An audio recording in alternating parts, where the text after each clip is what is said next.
Hello again. This is episode number 4. Heart Matters. I have believed in God ever since I can remember. I was a little girl. My grandmother and great-grandmother made sure that I went to church and Sunday school while I was growing up. Church was a huge part of our life. We spent a lot of time at church and doing church activities. However, as I grew up, life forced me to examine what was truly in my heart. Do you really have a personal relationship with God, or have you just been wasting time attending church? For me, divorce pushed me to evaluate my heart and my relationship with God. I quickly realized that I had no personal relationship with God. I had to learn to trust God for myself because I needed God to work on my behalf, to open up some windows and doors and give me favor in some situations. One thing that I did remember while I was growing up and going to church was that the preacher always used to say, your heart have to be right. You could not have hatred and bitterness and revenge and all types of evil in your heart and then ask God to bless you, or praying thinking that God is listening when in fact He is far away. While I was going through my divorce, I used to repeat Proverbs 3:5-6 in my mind then, and I still do to this day. The King James Version: trust in the Lord with all thy heart, and lean not unto your own understanding. In all thy ways acknowledge him, and he shall direct your path. Matthew 15:10-11, Message Bible Translation. He then called the crowd together and said, listen and take this to heart. It's not what you swallow that pollutes your life, but what you vomit up.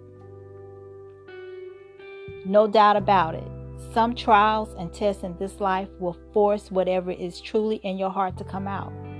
In my situation, I was disappointed and heartbroken, and I was trying really hard to not be that ugly, hateful ex-wife because my son needed his father in his life more than I needed to try to prove a point. And I didn't want to be that ex-wife who withholds the child from their father for my own personal reasons. Divorce is never easy, especially if you have children. I thank God that my ex and his family and I was able to work together and raise a wonderful, intelligent, handsome young man. He graduated college. He has a career. He's 24 years old, very independent. I'm so proud of the young man he's turned out to be. But I give God all the glory and all the credit. I made a lot of mistakes along the way. I wasn't perfect, but I tried really hard to keep my heart from bitterness. Sometimes I would just go to God and cry and say, God, I have no words. I'm just so hurt. It just seems like things are not coming together the way I need them to.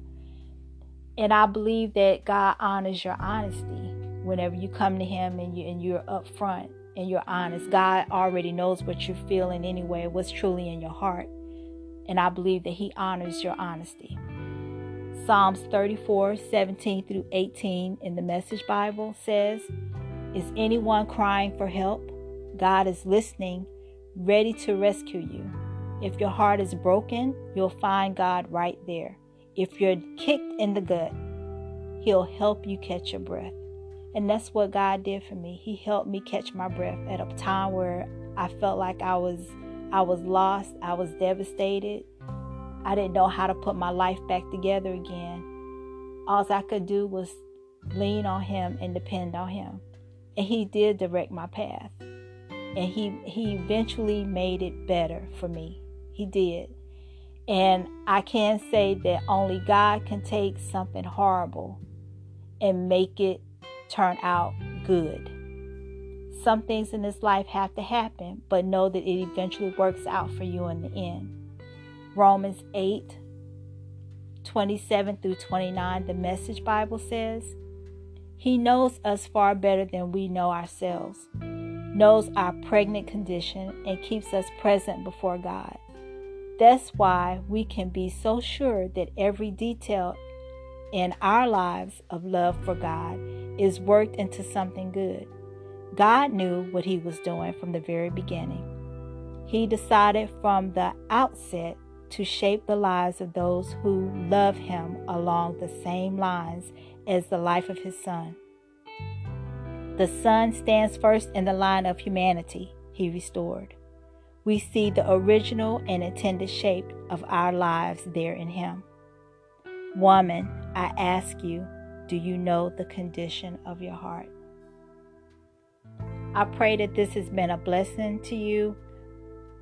My desire is that every woman be conscious about how she lives in this body. If she's bringing honor to God, is she doing the things that is required of her according to the word of God? That's the reason why I wanted to do these podcasts, because these are things that I have learned in my journey thus far, and I wanted to share because maybe someone else is going through, or maybe somebody knows another woman that is going through and they can share. I just want to be able to help and be able to let you know that you're not alone, you're not by yourself. Someone else does understand or has been where you're at. And I just want to encourage you, please know the condition of your heart and be honest with God. Go to him. Let him direct you. Let him help you. He will help you. Until next time, be blessed. I love you and thank you for listening.